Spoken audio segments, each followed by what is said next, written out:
Wait, can I do this?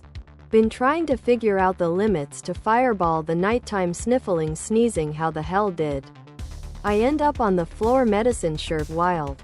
Fireball the nighttime sniffling sneezing, how the hell did I end up on the floor? Medicine shirt, tank top, V-neck, sweatshirt and hoodie.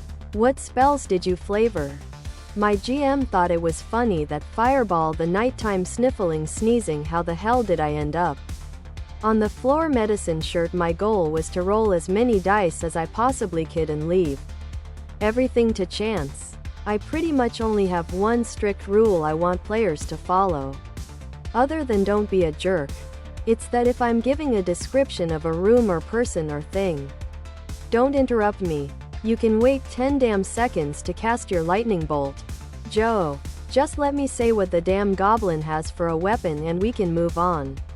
They can still rush things. Me finishing a description doesn't mean they aren't able to maneuver or surprise something that they would have been able to anyway. Other products.